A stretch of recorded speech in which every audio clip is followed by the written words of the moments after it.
guérison. Il n'y a pas de royaume sans guérison. Dieu ne vient pas vous prendre, il vous met dans son royaume, il vous laisse avec les souffrants. Non.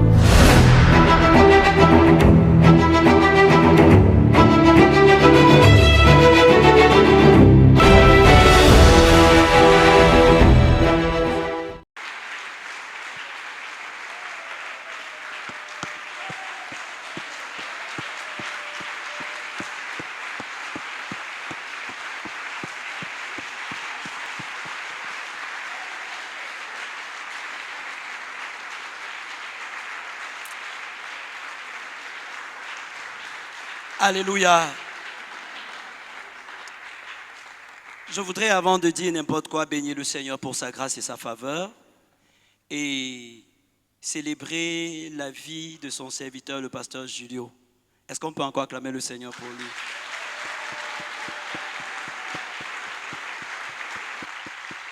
Gloire à Dieu. Je demande qu'on acclame parce que il aurait pu découvrir cette vision dans ces temps d'intimité avec Dieu et décider de s'avancer seul. Et c'est ça la maladie de l'église au Cameroun. Si l'église se met au Cameroun, c'est que les gens veulent travailler seuls alors que Dieu veut que nous travaillions ensemble.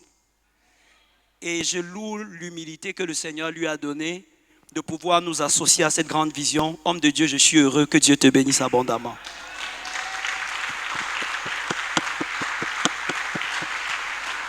Gloire à Dieu.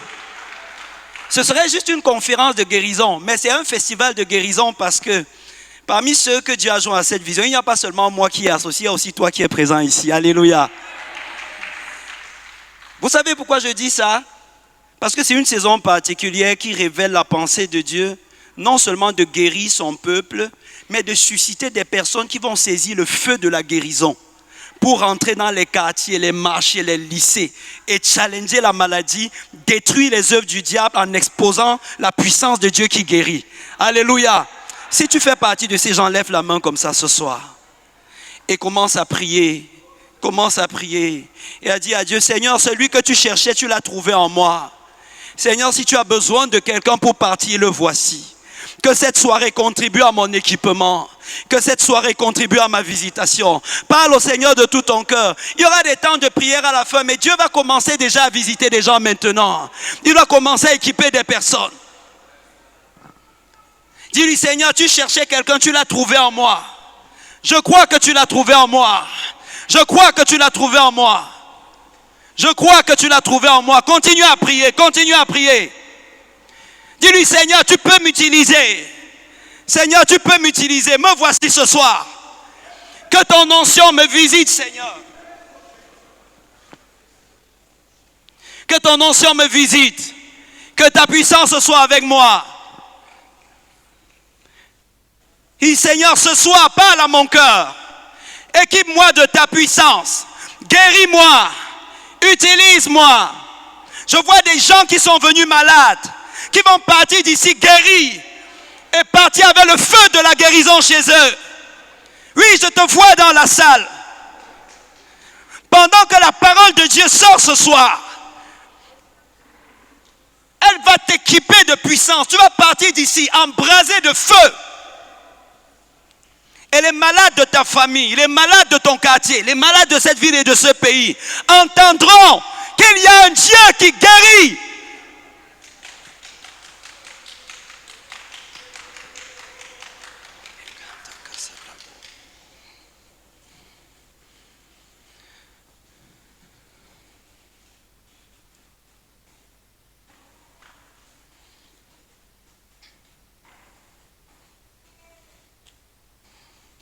Oh Père, merci pour ta fidélité, merci pour ta grâce, merci pour ta présence. Seigneur, nous ne nous retrouvons pas dans une simple salle humaine ce soir, mais nous sommes rassemblés devant le trône de l'Éternel, de Yahvé qui guérit. Nous sommes rassemblés devant ton trône afin d'entendre les témoignages de ta bonté et d'expérimenter ta visitation.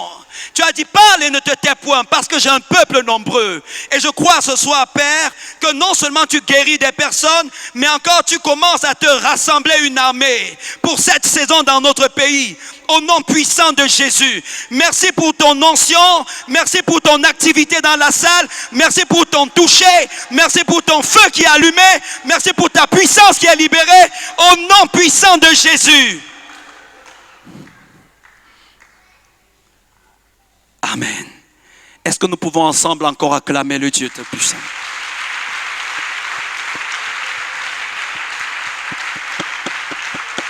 Alléluia. Tourne-toi vers ton voisin et dis-lui, tu es au bon endroit ce soir. Dis-lui, tu ne vas pas rentrer comme tu es venu au nom de Jésus. Et dis-lui, remarque bien mon visage, remarque bien mon visage, dis-lui ça. Parce que tu le reverras dans quelques années. Alléluia. Asseyons-nous bien-aimés dans le Seigneur.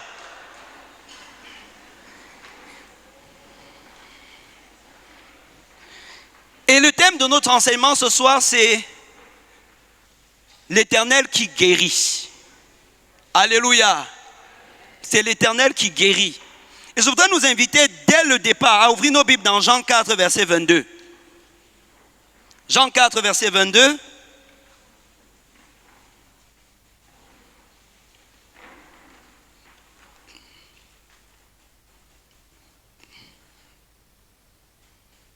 Vous y êtes? Vous y êtes? Ok, je vais lire rapidement, n'est-ce pas? Vous adorez ce que vous ne connaissez pas. Nous adorons ce que nous connaissons. Amen. Permettez que je m'arrête à ce niveau. C'est le Seigneur Jésus qui parle à la femme samaritaine et qui parle à quelqu'un ce soir. Beaucoup viennent à l'église, mais ils ne connaissent pas le Dieu qu'ils prient. Beaucoup sont présents dans les rencontres, mais ils ne connaissent pas le Dieu qu'ils adorent. Ils prétendent servir Dieu, mais ils ne le connaissent pas. Et quand vous adorez un Dieu que vous ne connaissez pas, il est fort possible que vous passiez complètement à côté de son plan. Il est fort possible que vous l'accusiez de vos souffrances alors qu'il n'est pas à l'origine. Il est fort possible que vous viviez dans la misère alors qu'il ne vous a pas destiné à ça. Certains sont malades aujourd'hui juste parce qu'ils ne connaissent pas qui est le Dieu qu'ils prétendent servir. Ils ont fait toutes sortes de pratiques religieuses, ont fait réciter toutes sortes de prières, ont les livrets de prières, lisent la Bible, ont même des affaires de discipline. Ils disent même qu'ils ont confessé Jésus.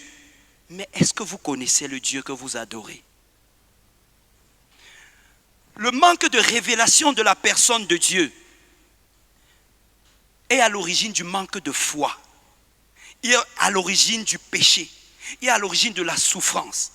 Et ne pas connaître, et connaître Dieu autant pour moi, ce n'est pas réciter ses noms.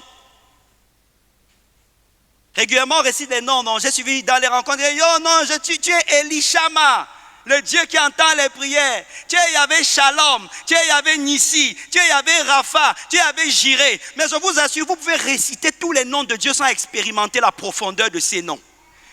Nous ne sommes pas sauvés par la récitation que nous faisons, mais par la révélation que nous avons de la personne de Dieu. Et c'est la raison pour laquelle, dans ce festival de guérison, il est question que nous puissions expérimenter la révélation de l'Éternel qui guérit. Beaucoup parmi nous ont déjà cité Yahvé Rapha. Ils sont allés dans les hôpitaux. Oh, tu es Yahvé Rapha, l'Éternel qui guérit. Vraiment, les hommes soignent, mais c'est toi l'Éternel qui guérit. Et après, vous avez vu les gens rester dans leur situation. Parce que vous avez dit des choses que vous ne comprenez même pas. Et le désir de Dieu en cette saison, ce n'est pas juste que vous fassiez des expériences, c'est que vous le connaissiez. Ouvrons nos Bibles dans Exode 15. Et ce soir, nous allons voir comment Dieu, dans sa Trinité, est l'Éternel qui guérit. Et après l'avoir vu, nous allons parler de nos expériences personnelles et d'une alliance que Dieu veut faire avec toi aujourd'hui, en tant que ton médecin. Alléluia. Dis à ton voisin, l'Éternel est un médecin. Est-ce que tu le savais? Il a aussi un personnel soignant. Il a les infirmiers. Est-ce que tu savais ça? Alléluia. Exode 15, verset 26. pour que nous allions au-delà d'une simple récitation. En ce qui concerne Yahvé Rapha, l'Éternel qui guérit. C'est le Seigneur qui parle au travers de Moïse et qui dit, si tu écoutes attentivement la voix de l'Éternel, ton Dieu, si tu fais ce qui est droit à ses yeux, si tu prêtes l'oreille à ses commandements et si tu observes toutes ses lois, je ne te frapperai d'aucune des maladies dont j'ai frappé les Égyptiens, car je suis l'Éternel qui te guérit. Dis à ton voisin, il est l'Éternel qui te guérit. Il est l'Éternel qui te guérit. Je suis l'Éternel qui te guérit. Guéri traduit le mot Rapha, qui veut dire en même temps assainir, préparer, purifier, guérir, réparer, soigner, penser. Donc on dit il est l'Éternel qui guérit. On veut dire il est l'Éternel qui pense une plaie. Quand on dit il est l'Éternel qui guérit, on veut dire il est l'Éternel qui répare un organe qui a été détruit. Quand on dit il est l'Éternel qui guérit, on est en train de dire il est l'Éternel qui assainit quelque chose qui était pollué. Quand on dit qu'il est l'Éternel qui guérit, ça veut dire qu'il est l'Éternel qui communique la santé, qui éradique la maladie. Amen. Et je voudrais que vous perceviez bien, Exode 15 se situe juste après la délivrance de la mer Rouge. Ça veut dire qu'après que Moïse ait fendu l'eau, que le peuple ait traversé, que les Égyptiens aient été noyés dans l'eau, le peuple s'est retrouvé pendant 3 jours dans un désert. Et la Bible dit qu'ils eurent soif. Au milieu de la soif, ils n'avaient pas la connaissance de Dieu. Ce qui fait qu'ils murmuraient tout le temps, comme quelqu'un qui murmure ici, qui accuse les gens de ses problèmes. C'est le manque de révélation de Dieu.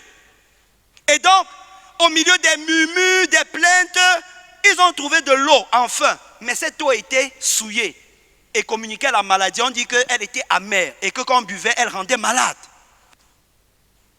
Et ils sont allés se plaindre auprès de Moïse. Et le Seigneur a dit à Moïse, prends un bâton et jette-le au-dessus de l'eau. Et les eaux sont devenues saines, les gens ont bu. Et la Bible dit, c'est après cela que l'Éternel a commencé à donner des lois à son peuple. Ça veut dire que la révélation du Dieu qui guérit est venue avant la révélation du Dieu qui sanctifie. Après que le peuple ait traversé la mer Rouge, ils ont connu le désert. La première révélation qu'ils ont eue de Dieu, c'était le Dieu qui guérit. Beaucoup parmi nous ont une révélation tordue de l'évangile qui donne l'impression que Dieu vous sauve sur le ciel, pour le ciel et il vous abandonne sur la terre pour que vous souffriez. Et la vie est devenue un affreux désert. Mais j'aimerais dire à quelqu'un qui a traversé le désert jusqu'à aujourd'hui qu'il y a un Dieu qui guérit, qui veut mettre fin à son désert au nom de Jésus-Christ.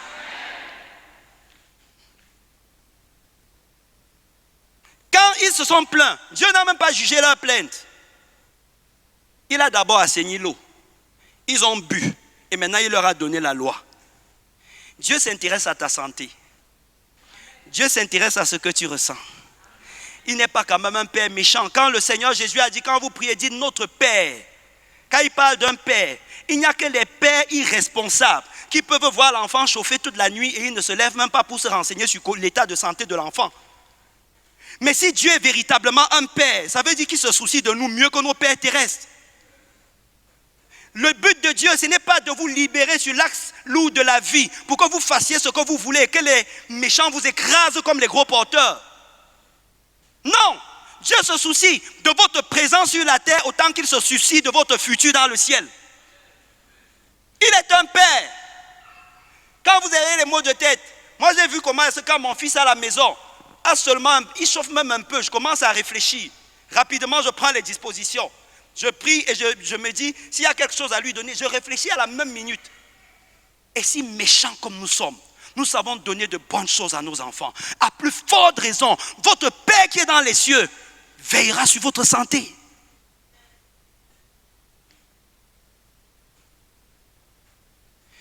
La révélation du Dieu qui sanctifie, c'est dans Exode 30. Mais longtemps avant, juste 3 jours après leur salut, parce que la traversée de la mer Rouge, c'est une image du salut. Après 3 jours, dans la marche de la foi, Dieu a commencé par se révéler comme celui qui les guérit. Et ça n'a pas duré juste cet instant. Pendant 40 ans, Dieu était le seul médecin qu'ils avaient. C'était un peuple de près de 2 millions de personnes. Peut-être vous ne savez pas ce que ça veut dire. Une migration d'un groupe humain de 2 millions de personnes qui marchent dans le désert. À l'époque, on ne savait même pas encore que les microbes existent. Il n'y avait pas de microscope, il n'y avait pas de pénicilline, il n'y avait pas de bétadine, il n'y avait aucun des médicaments qui existent de nos jours. 2 millions de personnes. Ils n'avaient pas d'hôpital. Ils n'avaient qu'un seul médecin. Il y avait Rapha. Le jour où ils ont entendu, je suis l'Éternel qui te guérit. Les gars ont dit, ok, d'accord. On n'a même plus besoin de s'inquiéter au sujet de la santé. Ce Dieu-là a dit qu'il guérit. Il prendra soin de nous. 40 ans, leur seul médecin, c'était l'Éternel. Et leur seul médicament, c'était sa parole. L'Éternel leur a dit, si tu entends ma voix, si tu obéis au commandement que je te donne, alors ne te dérange pas. Je serai l'Éternel qui te guérit. 40 ans de santé. Les seuls moments où ils ont été malades et ils en ont souffert, c'était les moments où ils ont laissé la parole de Dieu pour faire autre chose. Pendant 40 ans, la Bible dit qu'ils n'ont pas connu la maladie. Même leurs habits ne vieillissaient pas sur eux. Vous imaginez ça? Quand Dieu dit qu'il guérit, il ne s'agit pas seulement d'une guérison corporelle. Il s'agit même de la guérison de tes finances, de la guérison de tes projets, de la guérison de tout ton être. Donc, leurs habits ne vieillissaient pas pendant 40 ans. Il y avait un renouvellement automatique des habits qui étaient sur eux. Ils grandissaient, les habits grandissent. Ils maigrissent, les habits maigrissent. Les chaussures sont dans leurs pieds, ça ne se perce jamais. Même pointure pendant 40 ans. L'Éternel, le Dieu qui guérit. C'est ce qu'il est capable de faire. Et dans Josué 14, on va nous parler d'un homme qui s'appelle Caleb. Il va venir voir Josué. Il a expérimenté le Dieu qui guérit. Pendant que ses frères du peuple tombaient dans le péché, désobéissaient et mouraient, la Bible dit qu'il est resté intègre pendant 40 ans dans le désert. Et il va s'approcher de Josué, il va dire à Josué, écoute frérot, toi tu as 81 ans, moi j'en ai 85. Mais j'ai autant d'énergie qu'il y a de cela 40 ans. C'est un vieillard de 85 ans. Les AVC, le diabète, l'hypertension, les hernies discales et toutes ces choses avaient respecté la parole de Dieu dans sa vie. Il n'a connu aucune de ces maladies. À 85 ans, il est debout. Et il dit à Josué, écoute Josué, j'ai autant de force que quand j'avais 40 ans. Quand l'Éternel annonçait cette parole. Les gens ont peur de la montagne, ils disent donne-moi ça. Après 40 ans, il y avait le Dieu qui guérit. Il avait même guéri émotionnellement. Il n'avait pas perdu la vision.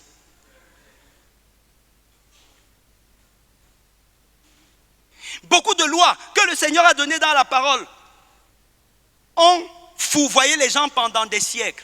Les pharisiens à un moment avaient un problème par rapport à la loi. Parce qu'ils se disaient que la loi n'avait qu'un but religieux. Et par conséquent, dès que quelqu'un avait un problème, on traitait ça comme si c'était le péché. Or, beaucoup de lois que Dieu donne dans la parole, dans l'Ancien Testament, là non, c'était les règles d'hygiène. Vous êtes au courant de ça? Quand l'Éternel est votre médecin, écoutez, il a dit, je suis l'Éternel qui guérit, je suis le médecin. Si vous acceptez que je sois votre médecin national, comme on parle du médecin de l'équipe nationale, n'est-ce pas?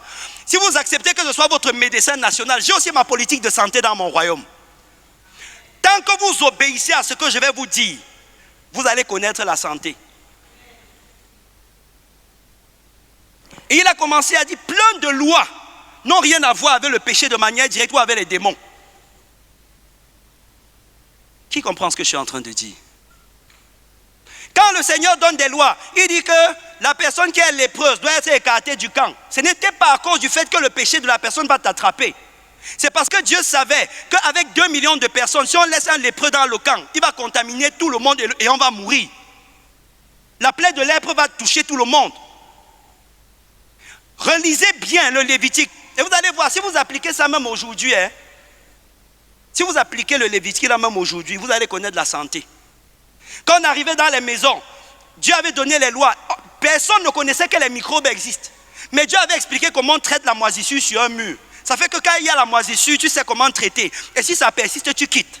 Dis à ton voisin, Dieu c'est un vrai médecin. Regardez, avant qu'on arrive à l'aspect curatif, Dieu a d'abord donné les lois préventives à son peuple. Même le sabbat dont on parle, c'est une loi préventive pour la santé. Parce que quand tu te reposais le jour du sabbat dans l'adoration, ça permettait que ton corps se régénère. Et Dieu a souvent puni Israël parce qu'ils n'ont pas respecté le repos. Pendant 40 ans, ils obéissaient à ces lois, ils étaient en santé. Les médecins démontrent que le 8e jour où on circoncis les enfants chez les Juifs, selon la loi là, c'est le jour où le taux de coagulation dans le sang est plus élevé, où l'enfant peut supporter le mieux la plaie de la circoncision. Il est Yahvé Rapha.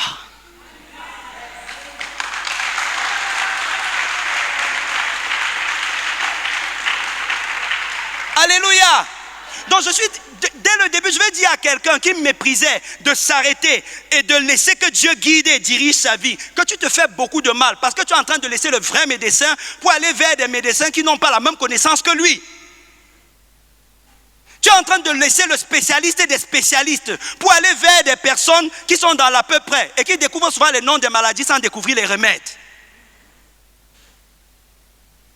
Tu es en train de laisser celui qui guérit et donne des médicaments sans qu'il n'y ait d'effets secondaires pour aller vers des personnes qui vont te donner les médicaments qui peuvent créer d'autres problèmes.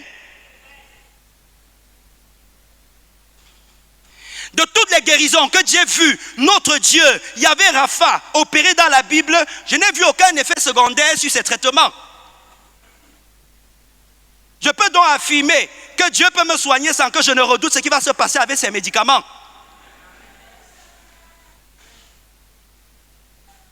Dans l'Ancien Testament, quand Ézéchias est tombé malade et qu'il sentait la mort venir, la Bible dit qu'il y avait des médecins en cette saison, puisque Asa, l'arrière-grand-père d'Ézéchias, est mort parce qu'étant tombé malade, il est allé consulter des médecins sans consulter Dieu. Et Ézéchias est tombé malade. La Bible dit qu'il avait une tumeur, un ulcère malin. Ça, c'est le nom biblique du cancer. Il avait un ulcère malin. Et Esaïe, le prophète, est venu lui dire que le petit truc qui commence comme un bouton sur toi là, c'est un cancer, ça va te tuer. Vous savez, Dieu connaît, il a les meilleurs diagnostics. Parfois, vous avez dans votre vie un petit bouton. Les gens croient que c'est un jeu, alors que ça va venir emporter ton pied. Nous avons vu des personnes qui avaient une petite douleur dans le ventre. On a pris à la légère. Après, c'est devenu cancer du foie. Hier, pasteur Julio disait que la maladie ne vient pas dans votre corps pour vous enseigner comme les gens croient. La maladie, c'est la sémence de la mort. Quand la maladie est plantée en toi, c'est le début, c'est la prophétie que tu vas mourir. C'est vrai, non? Et donc, quand Ézéchias était malade, Esaïe est venu et lui a dit, tu vas mourir. Pendant qu'il sortait, la Bible dit qu'Ézéchias s'est retourné contre le mur. Il a commencé à plaider avec Dieu. Oh, si les gens connaissaient l'Éternel, comme ces croyants qui voyaient seulement l'ombre, mais ils comprenaient quand même qui est Dieu. Il s'est dit, je suis fidèle à Dieu. Je sais comment est-ce que Dieu traite avec ses fidèles. Je peux contester certaines choses dans la prière. Et il a dit à Dieu, non, il n'est pas temps que je meure, mon gars. Bien-aimé, si vous comprenez qui est Dieu, votre mort ne sera pas une surprise. Ce sera la conséquence d'un partenariat entre Dieu et vous. Vous allez échanger avec Dieu. Comme Moïse, que non, maintenant il faut que tu meurs, mon gars. Tu as trop vécu, meurs. Il dit, non, laisse-moi encore un peu de temps. Et Ézéchias a dit à Dieu, non, je ne peux pas partir si tôt. Et Dieu lui a dit, ok, je te donne 15 ans de plus. Et Ézéchias est revenu lui dire, tu vas vivre longtemps. Et la Bible dit que Dieu a demandé à Ézéchias d'écraser une pâte de figue et de poser dessus. Et le cancer a séché. Comment Dieu savait-il que les figues séchées, écrasées, guérissent le cancer? Il est l'Éternel qui guérit. Il est l'Éternel qui guérit. Mais bien aimé, cette expérience que ces personnes ont eue dans l'Ancien Testament, ils n'avaient même pas la révélation que nous avons de Dieu. Ils ne connaissaient même pas de Dieu ce que nous connaissons. Aujourd'hui, la Bible dit que le Saint-Esprit vient nous enseigner dans la connaissance de toute la vérité. Or, ces gens ne recevaient pas les mêmes enseignements que nous. Mais le peu que Dieu leur communiquait leur suffisait de pouvoir se tenir devant la face de Dieu et d'obtenir des choses extraordinaires. Je prie que la révélation de Yahvé Rapha aujourd'hui te donne de rentrer chez toi en santé au nom de Jésus. Mais ce n'est pas seulement le Père qui guérit, le Fils aussi guérit. La Bible nous dit que Dieu, en son temps marqué, voulant répondre à nos souffrances, a envoyé son Fils Jésus-Christ. né de la Vierge Marie, pour que nous puissions connaître sa bonté et qu'il meure pour nos péchés. Si le simple but de Jésus, c'était de mourir pour les péchés, Jésus serait mort même par avortement, non? C'est vrai, non? Ou bien dans l'enfance, le bain de sang de Hérode devait l'emporter. Mais il ne venait pas seulement pour mourir pour nos péchés. Il venait pour nous montrer le genre de vie que Dieu voudrait que nous ayons. Et c'est pourquoi, lui, Yahvé Rapha, quand il s'est incarné et est devenu homme, il a renoncé à tous ses pouvoirs au ciel. Mais il nous a montré le genre de vie que vous et moi nous devons avoir. Jésus a quitté la terre sans jamais être malade. On n'a jamais dit que Jésus avait mal à la tête. Il a pris les paracétamol. Vraiment, il y a un jour, il a eu la fièvre. Ou bien, vous avez vu ça dans la Bible? Vous avez vu ça dans la Bible? Vous croyez que si ce n'était pas faisable, Jésus dirait que nous serons ses imitateurs? Dieu est-il méchant pour vous demander d'imiter ce qui est impossible? Jamais Jésus n'a été malade. Et c'était une manifestation d'une prophétie d'Ésaïe. Ésaïe 29, je crois 34, qui dit: nul parmi eux ne dit qu'il est malade. À Sion, la maladie n'a même pas le droit d'être citée. Yahvé Rapha incarné, pendant qu'il marchait dans les rues de Jérusalem, la Bible dit que tous ceux qu'on lui amenait, qui étaient malades, il les guérissait. Il les guérissait tous. Personne n'est venu vers Jésus et est resté malade. Aucun cas, tenez. Personne n'est venu vers Jésus et est rentré avec sa maladie.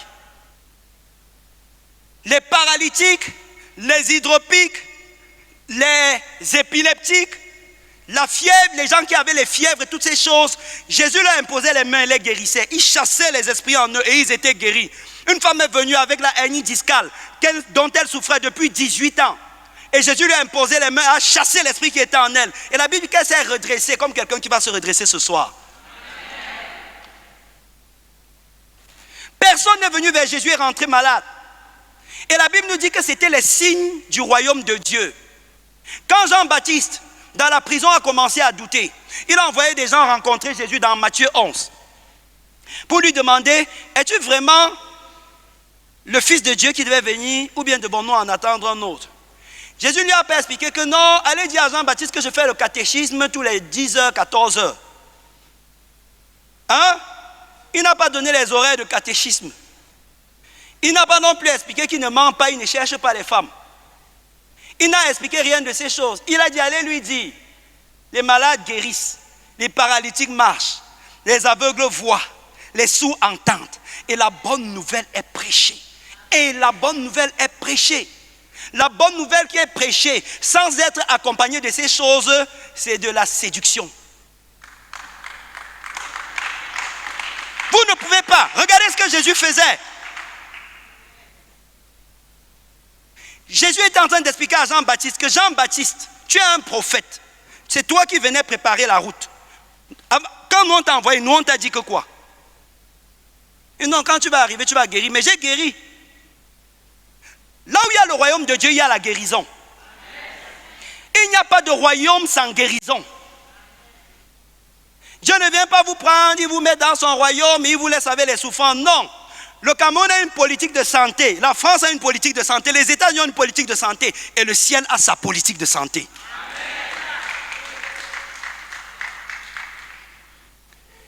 Personne, je dis bien personne, je vous mets à défi, fouillez la Bible, n'est venu vers Jésus rentrer avec sa maladie.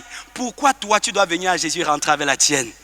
Il dit qu'il est le même hier, aujourd'hui et éternellement. Ça veut dire que le même Jésus qui opérait hier est encore ici dans la salle. Et si vous criez à lui, il vous guérira.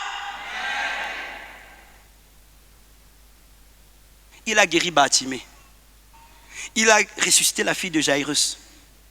À Bethesda, il a rencontré un malade qui avait fait 38 ans. Donc, ils sont en train de parler à quelqu'un, il dit que, oh, pasteur, ma part, si c'est depuis les années, ça va aller progressivement. Il n'y a pas de progressivement dans le plan de Dieu. Vous me suivez, non? Quand on parle progressivement, on est en train de dire qu'il y a le temps. Nous, ce n'est pas le Dieu du temps, mais le Dieu de l'éternité. Ça veut dire qu'il rentre dans une fourchette à n'importe quel moment, il modifie les choses. Gloire à Dieu. Il est l'Éternel qui guérit. Il a trouvé le malade à la piscine de Bethesda. 38 ans de maladie. Et le jeune homme là c'était un jeune homme moins vieux. S'il est arrivé là-bas à 17 ans, à 38 ans, ça fait combien d'années? 55 ans. Le gars vieillit dans la maladie. Hein? Jésus est arrivé. Quand vous suivez bien la suite de l'histoire, vous vous rendez compte que le gars là avait péché avant de tomber malade. Mais Jésus n'a fait aucun procès à sa vie de péché. Il l'a pris, il l'a guéri. Ce n'est que plus tard qu'il lui a dit, va et ne pêche plus. Parce qu'il y a des choses qu'on ne demande pas à quelqu'un qui n'a pas fait la rencontre de Dieu. Si vous n'êtes pas... Est-ce que vous me suivez bien? Jésus l'a rencontré plus tard au temple. Donc quand Jésus l'a vu au temple, qu'il a dit que non, le gars, s'il commence à me chercher sincèrement, maintenant on peut lui dire certaines choses. Beaucoup parmi vous sont venus, non, c'est sûr que ta maladie, c'est pas que tu avais un jour avorté, non, c'est pas que tu cherchais trop. C'est vrai, la maladie, le péché rend malade. Mais la grâce guérit. Et quand vous venez à Dieu d'un cœur sincère, il vous guérit et maintenant, il vous explique comment vous devez faire pour ne plus retomber. Jésus ne fait pas les procès aux gens. Quand vous voyez quelqu'un qui est en train de se noyer, si vous avez la pêche pour le sauver, n'est-ce pas? Et au lieu de lui tendre la pêche pour le sortir de l'eau, tu dis que non, demande d'abord pardon pour... Comme tu étais au bord de l'eau, on a dit qu'on ne part pas au bord de l'eau, non? Demande d'abord pardon. Tu es sérieux? Il est en train de se noyer, tu as la pêche. Et non, tu dois demander pardon. Tu me promets que tu ne vas plus sauter dans l'eau pour tester. Tu me promets. Est-ce qu'il est même conscient à l'heure là? À l'heure là, tout ce qu'il dit c'est oui. Mais il n'assume rien de ce qu'il dit. Et même devant la loi, on dit qu'un engagement pris quand on est en position de danger n'est pas compté. Si vous m'agressez maintenant, vous me mettez là, vous me demandez de signer un papier. Devant la police, je peux nier. Parce que j'étais en position de danger. Donc Dieu ne peut pas vous mettre dans les positions de danger pour vous amener à confesser vos péchés. Il vous guérit d'abord, on voit l'autre après. C'est bizarre, non? Il y a quelqu'un qui dit dans son cœur, le pasteur veut donc dire qu'on peut pécher. Le pasteur dit que si quelqu'un a rencontré Jésus, il va haïr le péché sans qu'on ne l'enseigne dessus. Et que c'est la bonté de Dieu qui pousse à la repentance et non la rigueur de Dieu. C'est quand vous expérimentez la bonté de Dieu que vous comprenez la nécessité de revenir à lui. Et je désire qu'aujourd'hui, la révélation de ce Dieu qui vous aime, qui veut vous faire du bien, qui veut vous expliquer comment marcher pour rester en santé, vous soit accordée. Mais ce n'est pas tout avec Jésus. Une fois que notre Seigneur est mort, ressuscité, la Bible dit que sa vie a été abondamment libérée dans le monde. Il est monté au ciel, il nous a envoyé le Saint-Esprit. L'Église est née. Le Saint-Esprit même, qui est la troisième personne de la Trinité, pas la troisième en ordre hiérarchique, mais en troisième en temps de révélation. Quand le Saint-Esprit est arrivé et qu'il a saisi les apôtres, la première chose que le Saint-Esprit faisait, il guérissait les gens. Le jour de la Pentecôte, il y a eu la prédication. Quelques jours après, Pierre et Jean, remplis du Saint-Esprit, ont trouvé un paralytique à l'entrée du temple, c'est ça? Ils lui ont dit, nous n'avons ni argent ni or, mais est-ce que nous avons te le donnons? Lève-toi et marche au nom de Jésus. Il s'est levé, il a marché. Dans les actes des apôtres, en fait, le vrai titre du livre là, ce n'est pas les actes des apôtres, c'est les actes du Saint-Esprit. Est-ce qu'on se comprend bien? Parce que partout dans ce livre, vous voyez, le Saint-Esprit dit ceci. Le Saint-Esprit nous interdit d'aller là-bas. Le Saint-Esprit fait ceci. Il fut rempli du Saint-Esprit et il dit ceci. Ce sont les actes du Saint-Esprit au travers de nous. Et ce livre n'est pas clôturé parce que les chapitres suivants seront écrits par ta destinée. Le Saint-Esprit est le même. Quand il a saisi Pierre, c'était un homme sujet aux mêmes faiblesses que toi et moi. Pierre était un simple homme comme toi et moi. Il dit dans 1 Pierre que nous avons reçu en partage une foi du même prix que la sienne. La foi de Pierre, c'est la même que toi là tu as. Il avait la même foi que tu as. La Bible dit que Pierre marchait et son ombre guérissait les malades. Son ombre était devenue l'ombre de Dieu. Le Saint-Esprit passait par son ombre pour guérir ceux qu'il touchait.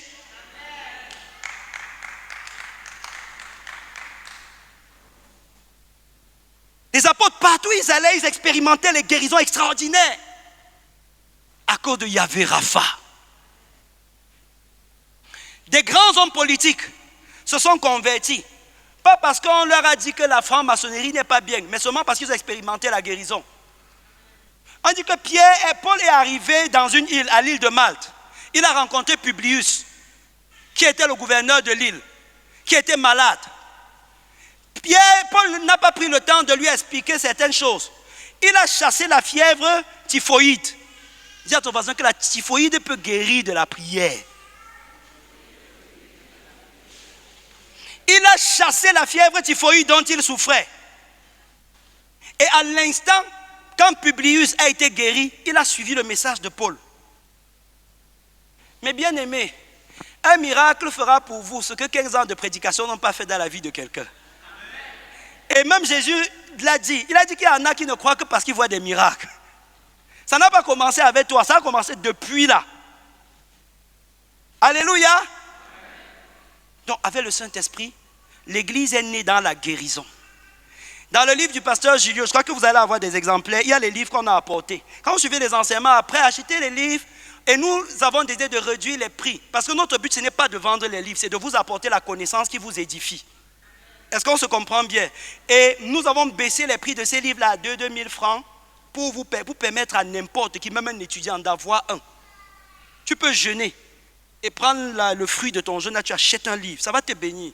Dans un de ces livres, il rappelle que l'Église, dans ses premiers siècles, était les centres de guérison.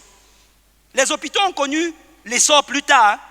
Dans les 3 premiers siècles de l'Église, les 300 ans qui ont suivi la Pentecôte, quand les gens étaient malades, on les amenait à l'Église. C'était les cas pour évaluer un catéchumène.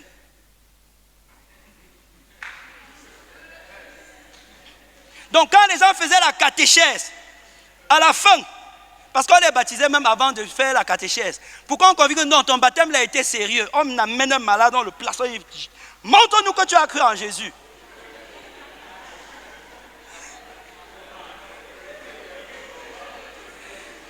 Hein? Et il y a des gens dans la vie qui disent, pasteur, est-ce que c'est vrai ce que tu dis? Marc 16, verset 17 dit, voici les miracles qui accompagneront ceux qui auront cru. Miracle là-bas, ce n'est pas miracle dans le terme de action extraordinaire, mais dans le sens de signe. Donc le mot là veut dire, voici les signes avec lesquels quand quelqu'un va dire qu'il a cru, vous allez le reconnaître. En mon nom, ils chasseront les démons. Donc chasser les démons, ce n'est pas pour les pasteurs ou pour les exorcistes. Chasser les démons, c'est pour le chrétien qui a cru. Ils chasseront les démons. Ils parleront de nouvelles langues. Parler de nouvelles langues, ce ne sont pas des langues pentecôtistes, ce sont les langues chrétiennes. Alléluia. Amen. Quelle est la langue qu'on parle? La langue officielle du Cameroun? Français, anglais. La langue officielle de l'Allemagne, c'est quoi? Hein? L'allemand. La langue officielle de la France? Et la langue officielle du royaume de Dieu?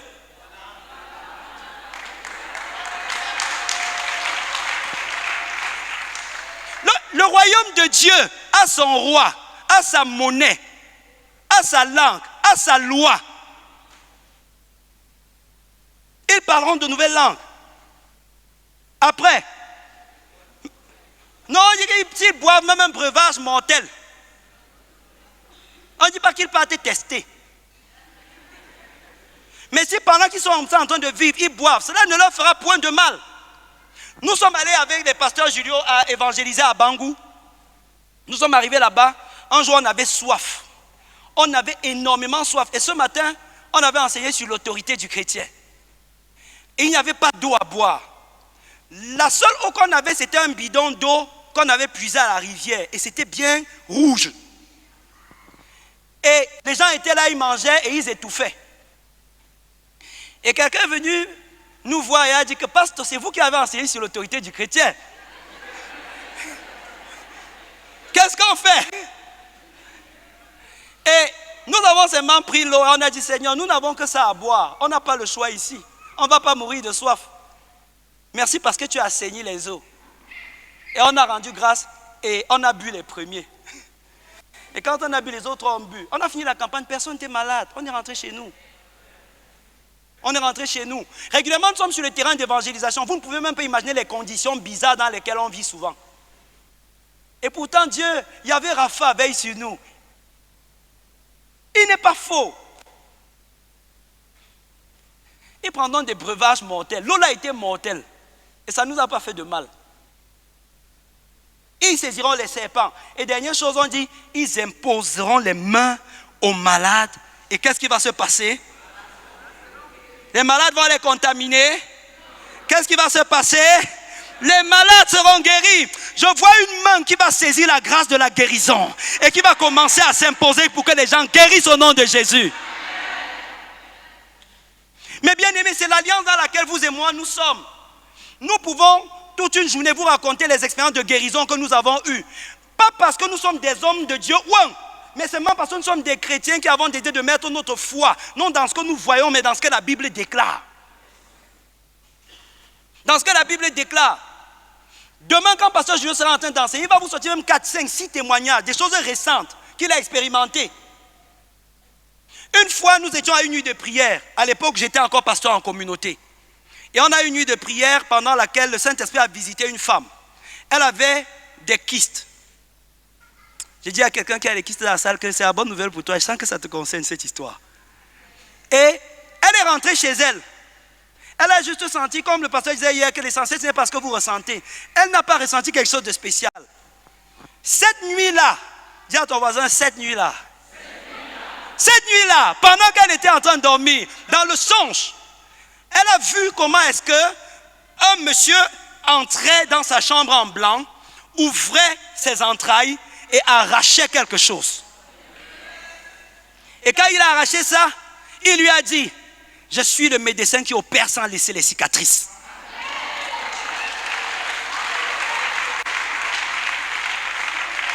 Elle s'est réveillée le matin. Elle s'est réveillée le matin en parlant en langue. Elle n'avait jamais parlé en langue. Le matin, sa bouche était remplie de langues. Et tout. Son mari a commencé à croire qu'elle est devenue folle la nuit. Et elle avait fait les examens avant. Quand elle s'est souvenue de son songe, elle est repartie faire les examens. Les kystes et les myomes qu'elle avait complètement disparu. Il est l'Éternel, le chirurgien qui opère sans laisser les cicatrices. Dis ça à ton voisin, que Dieu opère, il ne laisse pas les cicatrices. Il va opérer certains ici même ce soir. Alléluia. Il va réparer les cœurs qui étaient fatigués, déchirer les tumeurs qui vous dérangeaient. Alléluia. Ressouder même certains os. Et vous n'allez voir aucune cicatrice. Quand il y avait Rapha, au commencement, a effectué la première opération chirurgicale, c'était sur Adam. On n'a jamais vu la trace de l'opération là sur Adam.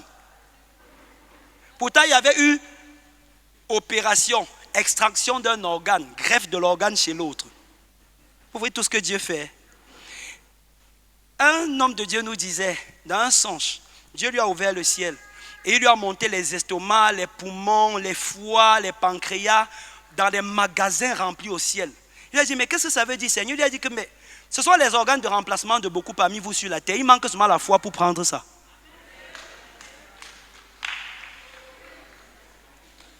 Est-ce qu'on se comprend bien? Il est le Dieu qui guérit. Il est le Dieu qui guérit. Ça fait 3 jours avant le festival, je partageais avec Pasteur Julio. Un papa est venu dans mon bureau à Bafoussam. Il avait eu un AVC. Et c'était pendant que nous étions à Touboro. Donc quand il a eu l'AVC, pendant qu'il se relevait, il se sentait tellement fatigué et ça traînait. Il m'a appelé, tous les jours il appelait, je disais non, attends que je revienne, non, attends que je revienne, attends que je revienne. Finalement, je lui ai bloqué un rendez-vous, quoique je savais qu'on venait ici. Et il m'a trouvé au bureau, il m'a dit, pasteur, depuis que j'ai eu cet AVC, le côté-ci était totalement mort. Et petit à petit, ça revient. Le seul problème que j'ai, c'est que la main-ci ne fonctionne plus. Et le pied-ci, quand je mets même dans les chaussures, les sandales s'enlèvent souvent sans que je ne sente. Parce que ce n'est pas encore revenu. Et il marchait comme ça. Et avec la béquille. Quand je l'ai rencontré, j'étais plein de compassion pour lui. J'ai regretté devant Dieu pourquoi je l'ai fait autant attendre. J'ai dit, ah Dieu, si tu pouvais me multiplier. Je crois que Dieu peut faire cette prière. Il peut exaucer cette prière. Il peut faire que beaucoup parmi vous deviennent ce qu'il dit dans sa parole pour que le travail soit diminuer. La charge est trop grande. Tous les jours, nous recevons des personnes, on décroche le téléphone, on cause avec eux, alors que toi, tu es là, tu peux nous accompagner. Alléluia. Il y aura des jours où je vais me dire que non, voilà, il y a le numéro d'un agent de guérison là-bas en Guaïkele, va le chercher. Va le chercher, on n'a pas le temps d'arriver à Yaoundé. Alléluia. Et nous n'avons pas prié plus de 3 secondes. Je l'ai attrapé, j'ai posé la main sur sa poitrine. Et j'ai dit, Père, guéris-le. Guéris-le s'il te plaît. Amen. Et quand je l'ai lâché, je lui ai dit, vas-y, dis-moi comment tu te sens. Ses mains ont commencé à fonctionner.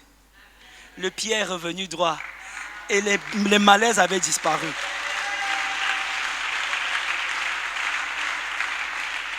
Alléluia. Ce n'est pas ce que je peux faire. C'est ce que Dieu peut faire au travers de la puissance qui agit en moi et qui agit en toi. Et qui a été déployée premièrement en ressuscitant Jésus d'entre les morts. Si cette puissance a ressuscité Jésus d'entre les morts et peut habiter en toi, alors tu peux faire exactement ce que Jésus faisait de son vivant. Et il y a un témoignage qui m'a beaucoup marqué, c'est par celui-là que je vais finir. C'est celui d'un de nos papas dans la foi qui nous a déjà précédés dans le Seigneur. Qui connaît le docteur Kenneth Hagin ici? Qui connaît le docteur Kenneth Hagin? C'était un prédicateur et un grand apôtre de la guérison. Et il rend témoignage dans un de ses livres sur la guérison d'une femme qui était venue à une de ses conférences de guérison comme vous êtes assis ce soir. Acclame le Seigneur pour ta présence ici. Même ceux qui sont sur Internet, acclamez le Seigneur parce que cette parole vous concerne. Et il dit, pendant le séminaire, il a parlé de Yahvé Rapha, le Dieu qui guérit. Et le Seigneur lui a inspiré que comme je suis un médecin, ça veut dire que je peux faire une alliance de guérison. Vous savez que les gens riches ont les médecins de famille, non? Mais toi aussi tu es un riche. Parce que de pauvre qu'il était, de riche qu'il était, il s'est fait pauvre afin que par sa pauvreté, nous soyons enrichis. Tu peux aussi avoir un médecin familial. Et le médecin qui se propose à toi ce soir, ce n'est personne d'autre que Yahvé Rapha. Et il les a défiés de faire une alliance avec Yahvé Rapha pour qu'il soit leur médecin personnel. Il y a une femme dans la salle qui s'est avancée à l'hôtel et qui a dit qu'elle voulait faire alliance avec Yahvé Rapha. Ils ont prié ensemble. La femme avait 60 ans environ. Elle est morte à 93 ans et quand elle est morte, ses enfants ont écrit à Kenneth Hagin 33 ans plus tard pour lui dire, révérend pasteur, voici notre mère vient de mourir. Elle avait fait une alliance à l'époque avec Yahvé Rapha. Et elle est morte sans plus jamais tomber malade. Même une de ses dents ne s'est pas cariée. Elle est morte avec toutes ses dents dans la bouche.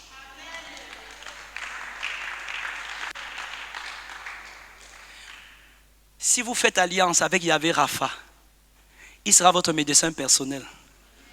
Il va vous prescrire le régime qu'il vous faut, comme il a fait avec les enfants d'Israël. Il va lui-même agir pour prévenir la maladie dans votre vie. S'il arrivait que vous tombiez malade, il saura quoi faire et il vous sortira de là. Alléluia.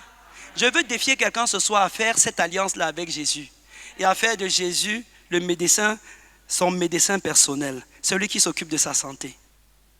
Je vais défier quelqu'un et vous allez voir ce qui va se passer. Il ne va pas remettre à plus tard votre cas, il va commencer ce soir même. Parce que le rang, il n'a pas un problème de rang dans son hôpital, il traite à l'instant. Alléluia. Souvent les gens disent que nous sommes les enfants de qui dans la foi? Nous sommes les enfants de qui dans la foi? D'Abraham. Est-ce que vous savez que Dieu s'est révélé à Abraham comme Yahvé Rapha une saison de sa vie? Mais seulement Abraham avait tourné, comme il avait une connaissance religieuse de Dieu au départ, c'est à l'âge de 99 ans que Dieu s'est révélé chez lui comme le Dieu qui guérit. Qui avait moi ici ce soir? La première fois où on prie pour la guérison de quelqu'un dans la Bible, c'est Abraham, notre père, qui a prié pour les malades.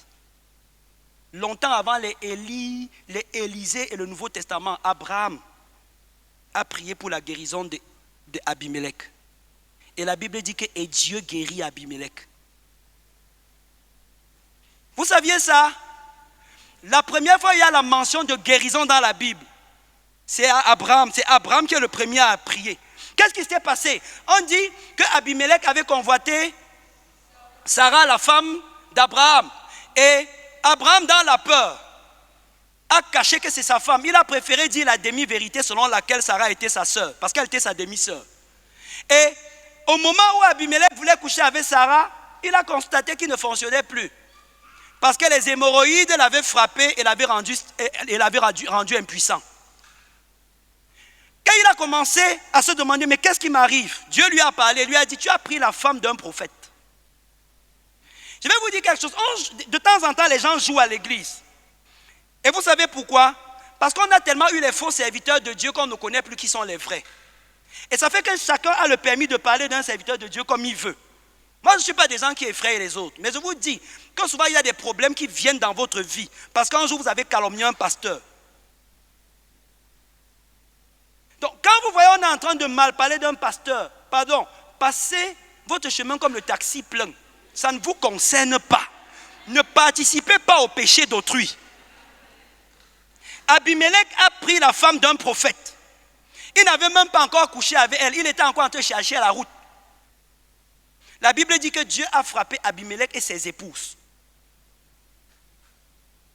Et Abimelech a dit à Dieu, mais Seigneur, moi je suis plus juste que ton Abraham là. Parce que ton Abraham là a exposé sa femme, il m'a menti. Moi je ne savais pas. Dieu dit, il n'y a pas de problème, mais il est prophète. Ton histoire de maladie, ça va se traiter quand tu vas voir le frère Abraham. Et Abimelech est allé voir Abraham. Quand ils ont traité les problèmes, Abraham a prié pour lui. Et la Bible dit que l'Éternel guérit Abimelech. Il y avait Rapha à visiter Abimelech. Alléluia. Et quelques mois avant, Abraham avait compris le secret de la guérison parce que Rapha avait visité sa femme Sarah qui avait 90 ans, elle ne pouvait pas enfanter. Et quand il a visité Sarah, elle était complètement guérie de la stérilité. Elle est redevenue belle. Je me suis toujours demandé comment un roi qui a la possibilité d'épouser les filles de 17 ans peut courir derrière une femme de 90 ans jusqu'à avoir les problèmes. Et vous savez ce que Dieu m'a dit? Que la visitation de Sarah, ce n'était pas seulement les entrailles, c'était son corps tout entier. À 90 ans, l'onction de Jéhovah Rapha a redonné à Sarah sa beauté de 16 ans. Elle était encore compétitive pour les Miss Monde. Alléluia! Donc ce soir, je voudrais défier quelqu'un à croire en Jésus pour sa guérison. À croire que l'Éternel qui guérit peut le guérir. À croire que l'Éternel ce soir peut le visiter. À croire que Dieu est suffisamment responsable pour prendre soin de sa santé. À croire que non seulement Dieu l'accompagnera jusqu'à son dernier jour, mais encore que Dieu se servira de lui pour guérir d'autres personnes. C'est une alliance de santé. C'est un contrat de santé entre Jéhovah Rapha et toi ce soir. Qui est prêt? Vraiment? Vraiment, vous êtes prêts? Ah bon? Sur Internet, est-ce que les gens sont prêts? Si vous êtes prêts, tenez-vous debout.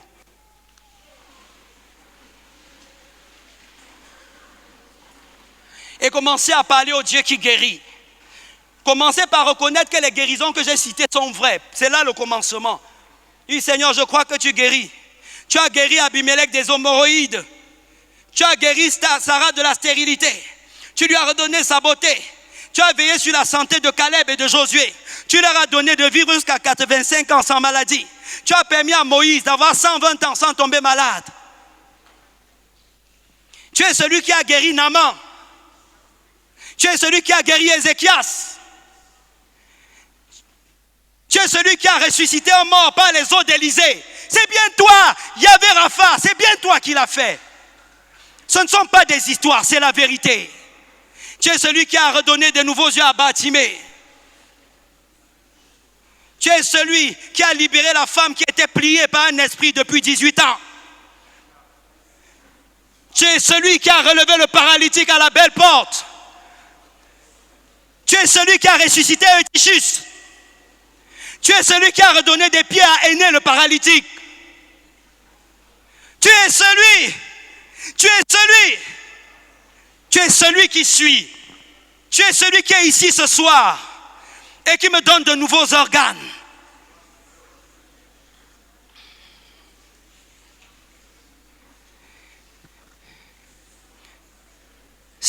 mon Dieu a fait dans le passé est une preuve qu'il peut le faire pour toi dans le présent. Est un appel à lui faire confiance. C'est un appel à lui faire confiance. Dis-lui, Jéhovah, tu peux.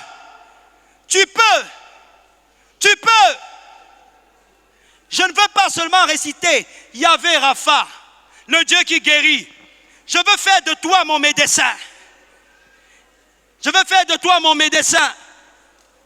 Souscrivez la politique de santé du ciel maintenant. Et dites à Jéhovah, tu es mon médecin à partir de ce soir. Tu es mon médecin à partir de ce soir. Tu es mon médecin à partir de ce soir. Occupe-toi de ma guérison. Occupe-toi de la prévention de toute maladie. Je souscris à la politique de santé du ciel. Je souscris à ton assurance santé. Tu es mon médecin. Commence maintenant, Seigneur. Commence maintenant, Seigneur. Commence maintenant. Commence maintenant.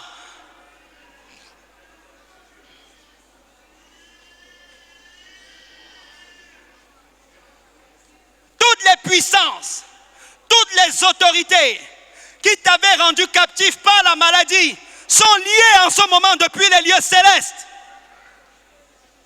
L'autorité du cancer, de l'aveuglement, de la surdité est liée au nom de Jésus. Tout esprit impur à l'origine de la maladie ce soir, esprit d'épilepsie, esprit de thrombose, esprit d'aveuglement, esprit de fièvre, esprit de surdité est chassé ce soir au nom de Jésus. Les puissances qui tenaient tes pieds, lâche tes pieds en ce moment. Et les douleurs s'en vont au nom de Jésus. Yahvé Rapha est là, il le fait. Dans sa présence, par son esprit, reçois ta guérison.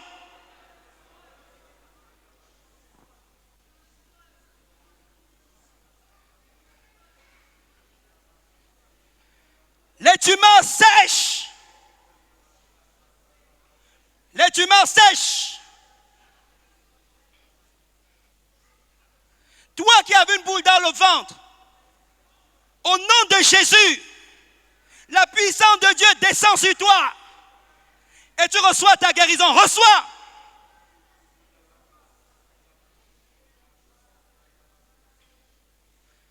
Esprit d'arthrose, tu n'as pas lieu d'être cité dans ce lieu.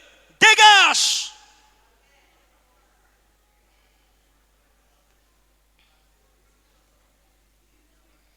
Ceux qui avaient des ceintures lombaires, la puissance de Dieu vous touche.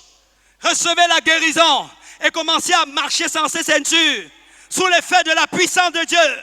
Au nom de Jésus, toute douleur vous quitte. Je vois quelqu'un qui avait mal au cou. La puissance de Dieu te guérit. Tu commences à bouger ton cou normalement. Reçois la guérison.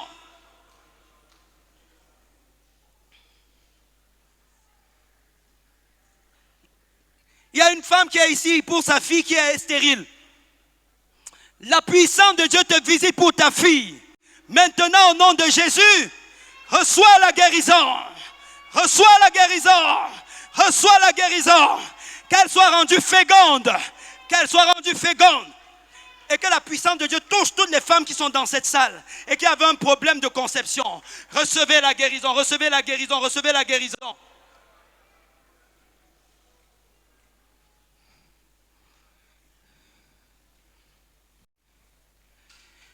Quand Moïse a demandé le nom de l'Éternel, il n'a pas dit je serai. Il n'a pas dit j'étais. Il a dit je suis. Je suis. Parce que c'est maintenant l'instant. Le grand je suis te touche. Le grand je suis te touche. Levez les mains comme ça vers le ciel. Levez les mains comme ça. Père, je prie au nom de Jésus. Au nom de Jésus, par ta puissance, commence à toucher dans la salle. Commence à toucher. Commence à toucher. Tu brises les chaînes, tu guéris des situations les plus compliquées. Au nom de Jésus, ta puissance est abondamment libérée. Ta puissance est libérée. Recevez, recevez, recevez.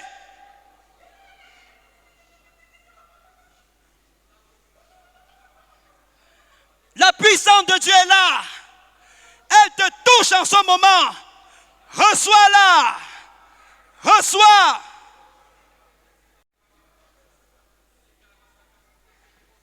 Notre Dieu est un médecin. Il a un personnel soignant. Ce sont les anges. Et ils sont ici ce soir. Ils sont ici ce soir. Ils sont ici ce soir. Il y a un ange qui touche quelqu'un. Qui touche quelqu'un. Un ange de guérison. Qui vient arracher tes douleurs. Qui vient arracher tes malaises. Reçois la guérison.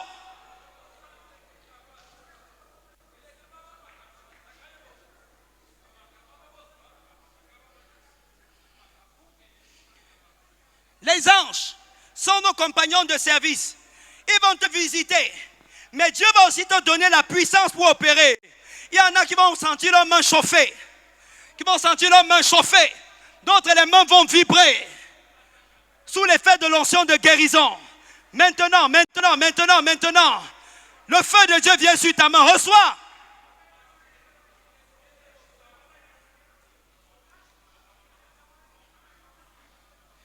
Oui. Reçois. La puissance te localise à l'endroit où tu es. Saint-Esprit, merci pour ta présence ce soir. Merci pour ta présence. Tu es l'Éternel qui guérit. Tu guéris les corps. Tu guéris les cœurs brisés. Tu guéris les esprits.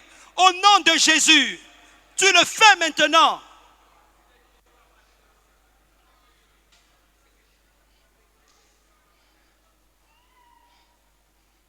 Maintenant.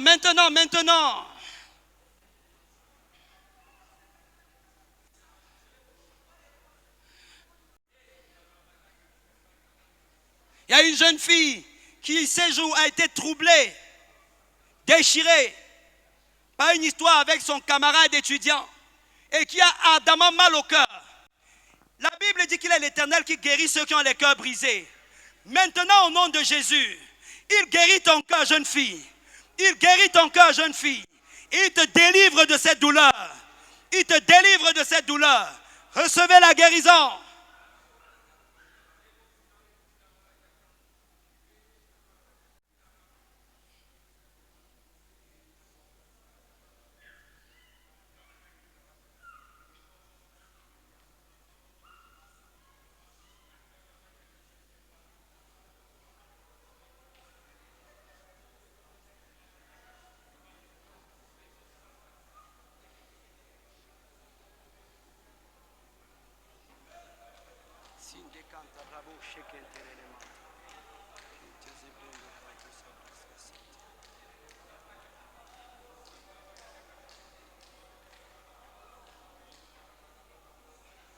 Tu vas dire la prière après moi. Mets la main sur ta poitrine.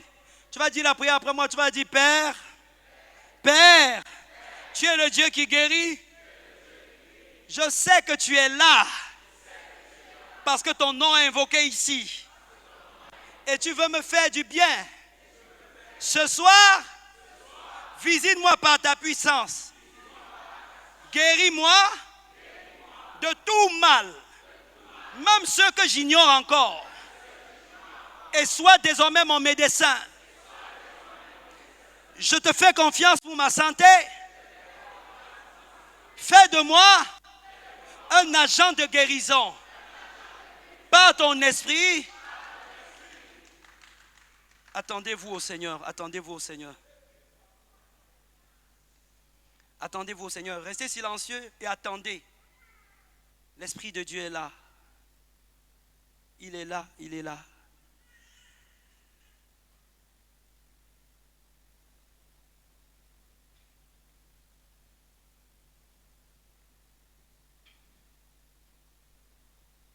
La main de Dieu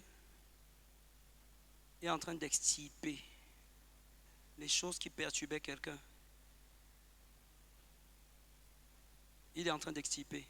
Attendez-vous à Dieu, ne soyez pas distraits. Il va visiter des personnes que ça ne vous distrait pas. Dites-moi à Dieu que Seigneur, c'est mon temps aussi. Je ne veux pas que quelqu'un me distrait, je veux recevoir ce que tu as prévu pour moi. Il va ôter. Il est en train de visiter une femme qui avait un fibrome. Il est en train de la visiter et de la guérir de ça. La puissance de Dieu vient déchirer ce fibrome. Il y a une autre femme qui, depuis, ne voyait plus ses règles. La puissance de Dieu vient libérer en ce moment. Il vient te libérer. Et tes règles recommencent à couler. Ton cycle devient normal. Toutes les puissances qui étaient à l'origine de ces souffrances-là sont liées maintenant. Attendez-vous au Seigneur. La Bible dit que notre capacité ne vient pas de nous. Notre capacité, au contraire, vient de Dieu qui, par l'Esprit, nous a rendus capables d'être ministres d'une nouvelle alliance, non selon la chair, mais selon l'Esprit. L'Esprit de Dieu équipe quelqu'un, il touche tes mains, il touche tes mains, il touche tes mains, il te remplit, il te remplit, il te remplit. Il touche tes mains, il touche tes mains, il touche tes mains, il touche tes mains, il touche tes mains, il touche tes mains, il touche tes mains, il touche tes mains, il touche tes mains, il touche tes mains. La puissance de Dieu touche tes mains, il touche tes mains, il touche tes mains. Tu imposes les mains aux malades et les malades sont guéris. Tu imposes les mains aux malades et les malades sont guéris.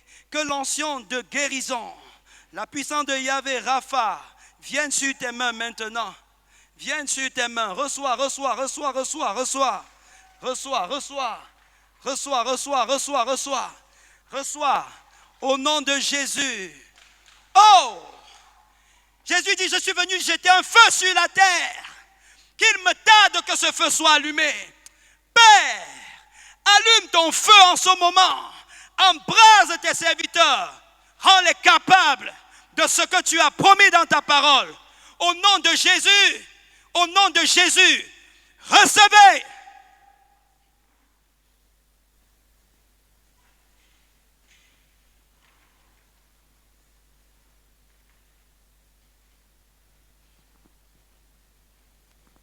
Tu étais humilié, confuse, mais Dieu n'a pas renoncé à travailler avec toi.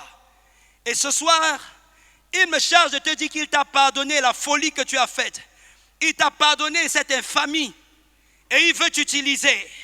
Pendant que tu reçois le pardon, en même temps, la puissance de Dieu visite tes mains. Reçois.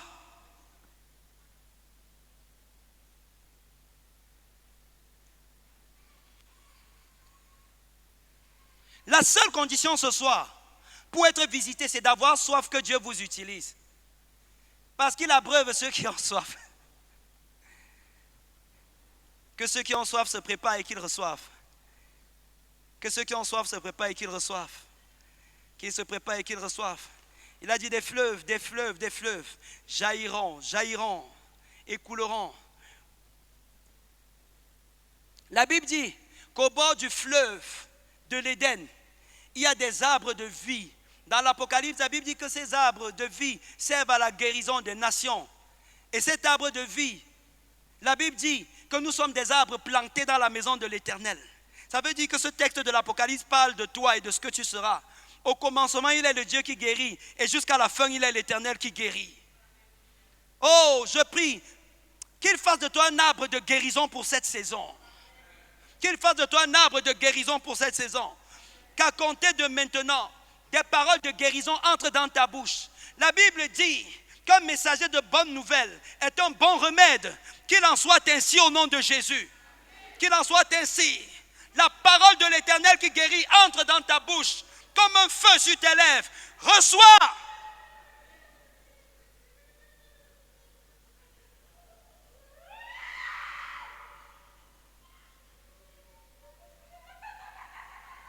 Que sa parole soit dans ta bouche. Ouvre la bouche et reçois-la. Il dit, ouvre ta bouche et je la remplirai. Ouvre-la. Ouvre, ouvre, ouvre, ouvre. Et la parole de l'Éternel commence à te remplir.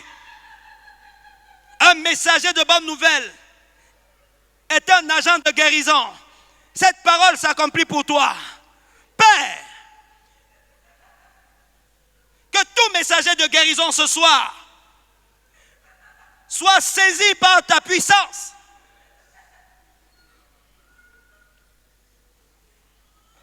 Recevez, recevez, recevez, recevez, recevez.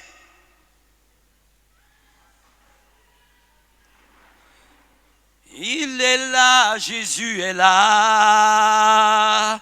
Il est là, mon roi est là.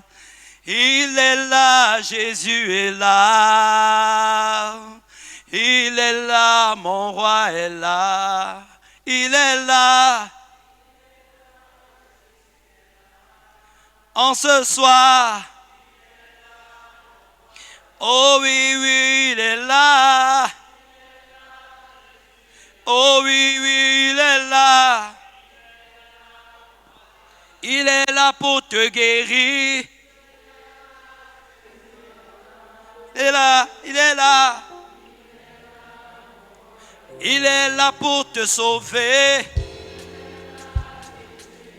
pour te restaurer. Oh oui, pour t'équiper, pour te rendre puissant. Oh, venez voir, venez voir, venez voir. Celui qui tient ma main a changé mon histoire. Oh, venez voir. Celui qui tient ma main a changé mon histoire. On m'appelait la femme à la perte de sang. Mais quand Jésus m'a rencontré, mon identité a changé complètement. Même si les gens ne connaissent plus mon nom et continuent à m'appeler avec ma maladie, Jésus a changé mon histoire. Il a changé l'histoire de Bartimée. A changé mon histoire. Venez voir. Venez voir, venez voir. Celui qui tient ma main a changé mon histoire. Oh oui, oui, venez voir. Venez voir, venez voir. Celui qui tient ma main a changé mon histoire. Les gens viendront voir ce que Jésus a fait pour toi. Il est là, Jésus est là. Oh oui, il est là. Il est là, le roi est là. Est-ce que tu peux le célébrer? Il est là, Jésus est là. Est-ce que tu peux l'invoquer? Il est là, le roi est là. Est-ce que tu peux crier? Il est là, Jésus est là. Tu peux lui faire confiance. Il est là, le roi est là. Oui, saisis sa main. Il est là, Jésus est là. Oh, il est là. Il est là, le roi est là. Oh, il est là. Jésus est là. Il est la personne de ceux qui n'ont personne. La relation des sans relation. Il est là ce soir. Venez voir, Jésus est là. Il a un peuple dans cette salle qu'il veut équiper et guérir. Oh oui, il est là. Il est là, Jésus est là. Oh oui, il est là. Il est là, le roi est là. Tu peux lui donner ton cœur. Jésus est là. Tu peux lui donner ton âme. Il est là, le roi est là. Offre-lui ton esprit. Il est là, Jésus est là. Oh oui, oui, il est là. Il est là, le roi est là. Oh, venez voir, venez voir. Celui qui tient ma main a changé mon histoire. Jésus est en train de tenir la main de quelqu'un dans la salle. Venez voir, saisis sa main. Saisis la main qu'il te tend. Saisis la main qu'il te tend. A changé mon histoire. Le malade va devenir le guérisseur ce soir. Venez voir. Celui qui tient ma main a changé mon. Oh oui, venez voir. Venez voir, venez voir. Celui qui tient ma main a changé mon histoire. Si vous demandez à Rahab ce que Dieu a fait pour elle, elle vous dira: j'étais une prostituée à Jéricho. Mais quand j'ai rencontré Yahvé et Rapha, il m'a guéri de mon péché. Il m'a sauvé de la destruction le jour où la muraille tombait. Et il a fait de moi l'ancêtre du Sauveur. Si vous demandez à la femme samaritaine ce que Jésus a fait pour elle, elle vous dira: il a changé mon histoire. J'avais échoué dans le mariage, mais il a fait de moi une prédicatrice. Si vous demandez à Bartimée ce que Jésus a fait pour lui, j'étais un aveugle. J'étais réduit à mendier, mais je suis devenu un disciple. Le fou de Gadara vous dira: j'étais fou et j'avais confisqué tout un boulevard pour moi seul. Je dormais dans les cimetières. Mais quand j'ai rencontré ce Jésus, il a changé mon histoire. Je suis devenu un évangéliste. Des villes tout entières ont entendu l'évangile. Venez voir ce que Yahvé Rapha peut faire. Venez voir, venez voir.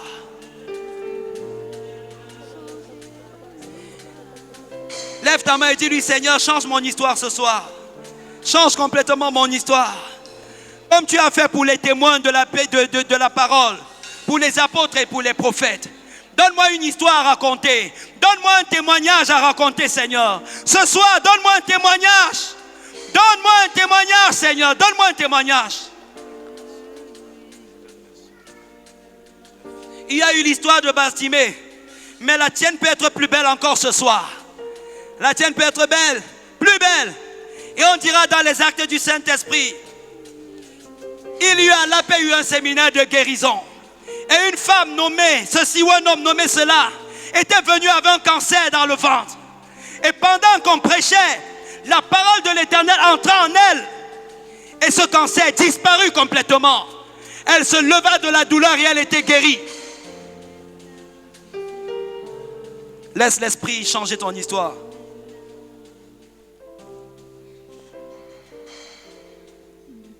Il y a une jeune fille qui était comme le matelas des garçons.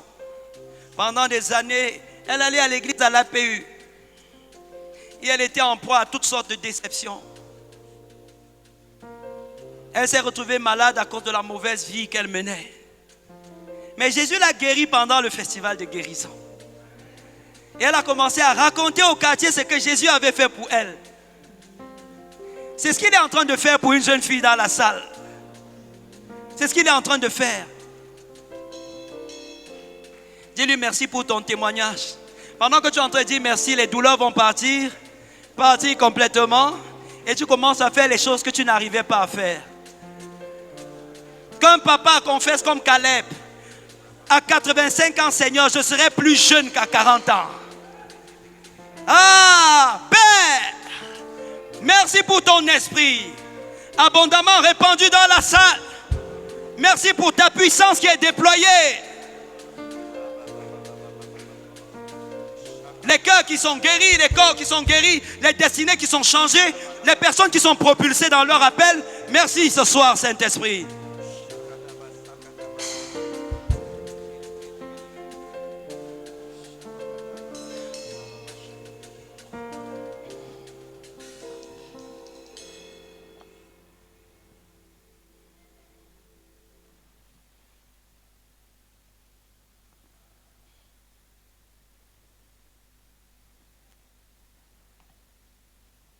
Dites merci à Dieu pour la soirée.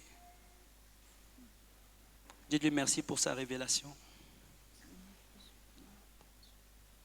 C'est déjà une grâce de savoir qui est l'Éternel. Dis-lui merci parce qu'il t'a révélé qui il est. Et pour vous qui avez reçu votre guérison, dites-lui merci parce qu'il vous a guéri ce soir.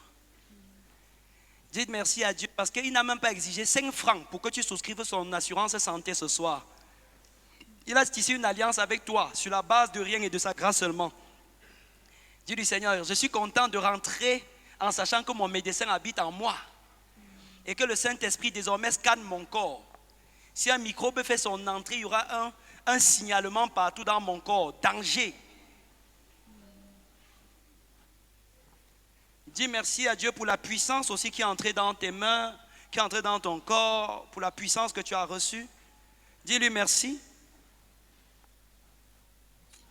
Commence à regarder le futur de tous les malades qu'il y a dans ta famille et dis merci à Dieu pour les guérisons que tu vas voir en famille à compter de ce soir.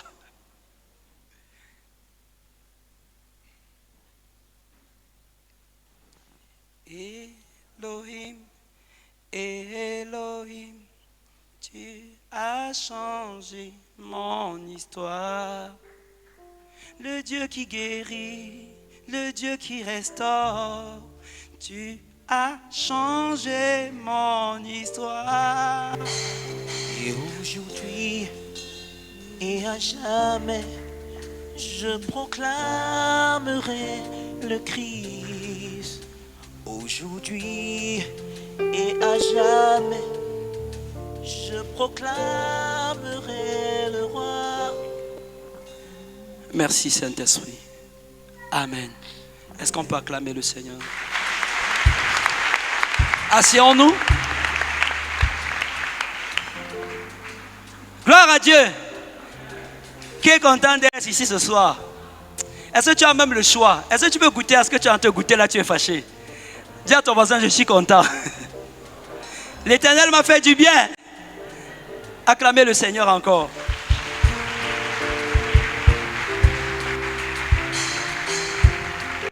Gloire à Dieu. Avant que je donne la parole aux gens pour témoigner, nous allons faire un petit contrat ce soir. Dieu est devenu ton médecin, non? Hein? Bon. Toi, tu as payé quoi? Tu as payé quoi pour ça vraiment? Joe comme ça, n'est-ce pas? Bon, maintenant, qu'est-ce qui va t'empêcher demain d'appeler tes voisins et autres? Hein? Est-ce que vous-même vous voyez que c'est juste le nombre que nous sommes ici là? Pour un recrutement pareil, nous savons que quand on faisait les vaccins de ceci là, il y a les rangs, non? C'est ça, non? Quand il y a les épidémies, on dit qu'on distribue les moustiquaires imprégnés. Vous voyez les rangs. Non, on n'a pas les moustiquaires imprégnés, si on a le Saint-Esprit. Donc je m'attends à ce que demain la salle ici soit pleine. Les chaises qu'on a dressées sont déjà bonnes. Demain, il faut qu'on dresse toutes les chaises et que toi tu viennes avec les gens. Qui promet qu'il va le faire? Lève la main comme ça là. Ah, ok, d'accord. L'autre ne lève pas sa main. Il est seulement content de rentrer guéri. Mais il part cacher aux autres. Hein? Ah non, voici, il dit plutôt que non, pasteur, je vais les guérir eux tous. C'est vrai? Même si tu les guéris, amène-les ici pour qu'ils reçoivent la même parole que toi. Amen. Donc je vais demander, quels sont ceux qui avaient des douleurs tout à l'heure et qui ne les ressentent plus, qu'elles lèvent la main comme ça. Levez un peu la main comme ça. Une personne, levez. N'ayez pas honte. Levez la main. Tous ceux qui avaient des douleurs et qui ne les ressentent plus, levez. On va prendre juste quelques-uns. Tenez-vous sur vos pieds et venez ici. Comme ça, vous allez avoir... Je vais demander à l'un des assistants du Saint-Esprit, à l'assistant Valdo, de Yahvé Rapha, venez comme ça, venez ici. Vous allez rencontrer l'un des infirmiers célestes, n'est-ce pas? Donc, il va vous écouter. Ne vont parler que ceux qui ont des guérisons définitives, n'est-ce pas? Oui. Ceux qui ont que ça a commencé, Dieu va achever en route. Alléluia.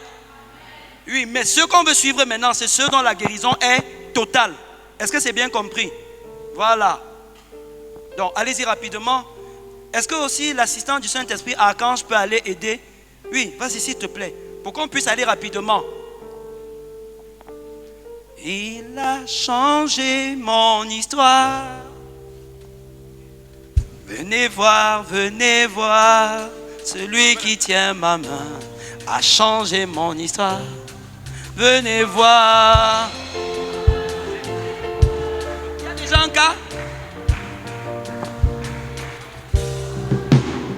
Voyez ce que le Seigneur a fait pour elle. Bonsoir bien-aimé. Je suis la sœur Ivana.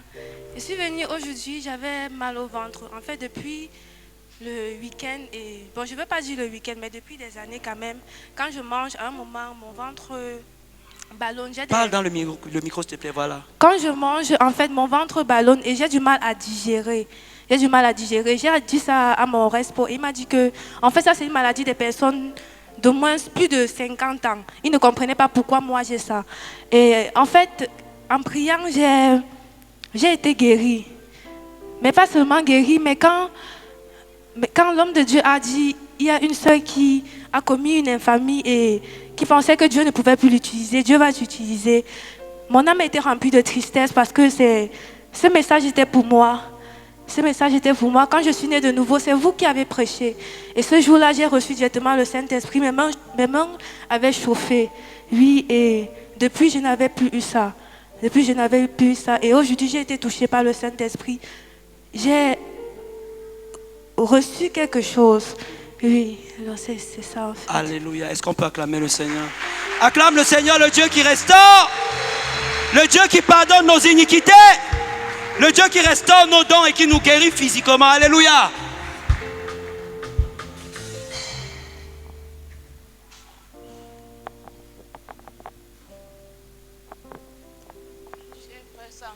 Parle dans le micro, s'il te plaît. Bonsoir. Tout à l'heure, quand on priait, j'ai ressenti Mon corps faisait comme des fourmillements. Et quand je venais, j'avais mal au rein. Je ne parvenais pas vraiment à bien m'asseoir. Tout à l'heure, quand on a fini de prier, actuellement, je ne ressens plus la douleur. J'avais de la peine de m'asseoir. Actuellement, je ne ressens plus la douleur. Alléluia. Est-ce que tu peux te baisser un peu comme ça? Baisse-toi. Relève, voilà. Assieds-toi dans le vide. Relève-toi. Comment tu te sens? Alléluia. Est-ce qu'on peut acclamer le Seigneur? Va t'asseoir. Acclamons le Seigneur.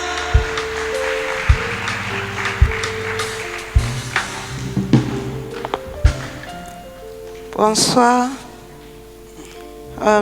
I came here, please I'll speak in English. I came here while I was sick. My ear was paining me. I felt a lot of pain when I came here. But as the man of God was preaching, he was talking and talking, and I touched my ear. I was trying to press it. I never felt the pains again. So I want to thank the Almighty God. Alléluia. Maman dit en anglais que quand elle est venue, elle avait très mal à l'oreille. Et pendant que l'homme de Dieu était en train d'enseigner, elle a pressé son oreille, elle a vu que la douleur était partie. Alléluia. Est-ce que notre Dieu ne mérite pas des acclamations? Acclame le Seigneur.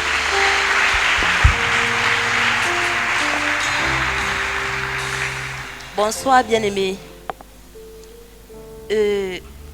Vraiment ça c'est quelque chose d'original pour moi.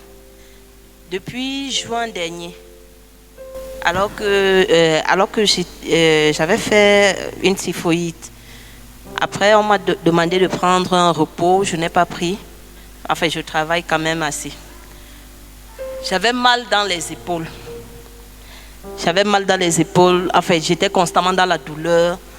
Et la semaine dernière, j'ai pris peur et j'ai dit ça peut devenir quelque chose de plus sérieux que ça. Je suis allée en pharmacie, j'ai expliqué, on m'a donné un médicament dont je suis présentement sur traitement. Mais jusque-là, parce que la dernière dose, je devais prendre ce soir, j'étais sur le point d'aller dire au pharmacien que le médicament là n'a pas marché. D'aucuns m'ont conseillé d'aller voir un kiné. Et j'étais sur le point de le faire. Tout à l'heure, j'ai dit, Seigneur, je vais expérimenter vraiment ces choses. Je ne veux plus que ce soit quelque chose de théorique. Je veux expérimenter quelque chose de concret. Montre-toi vraiment le Dieu qui guérit. Que ces douleurs s'y partent maintenant. Au nom de Jésus. Et vraiment, je vous rassure, je suis moi-même. Je suis dépassée. Alléluia. Elle est dépassée, n'est-ce pas? Elle va continuer de se mettre dépassée par la grâce de Dieu comme ça au nom de Jésus. Acclamons le Seigneur dans sa grâce. Acclame le Seigneur Jésus. Acclame, acclame, acclame, acclame, acclame. Non, notre Dieu mérite une acclamation plus dosée que ça. Je croyais que tu devais faire les standing ovations, que tu devais te tenir sur tes pieds et acclamer le Seigneur comme il mérite. Oh oui, oui, il est là, Jésus est là, il est là. Est-ce que tu peux le célébrer? Est-ce que tu peux le louer? Oh oui, il est là. Oh, il est là. Oh oui, venez voir, venez voir, venez voir. Celui qui tient ma main a changé mon histoire. Venez voir.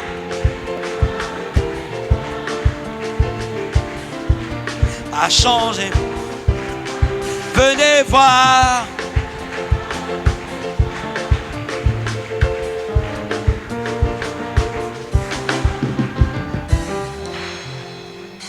Tu vas dire avec moi pour clôturer la soirée, Père Céleste, je reconnais maintenant que tu es l'Éternel qui guérit. Tu m'as guéri, tu as guéri mes frères, tu as guéri mes sœurs et tu continueras à guérir. Je souhaite que tu m'utilises pour ça. Je veux voir des gens guéris. Tu as changé mon histoire. Du malade du douteur, de l'incrédule, tu as fait de moi un agent de guérison. Par la foi, au nom de Jésus. Yahvé Rapha, c'est toi le boss. Amen. Que Dieu vous bénisse.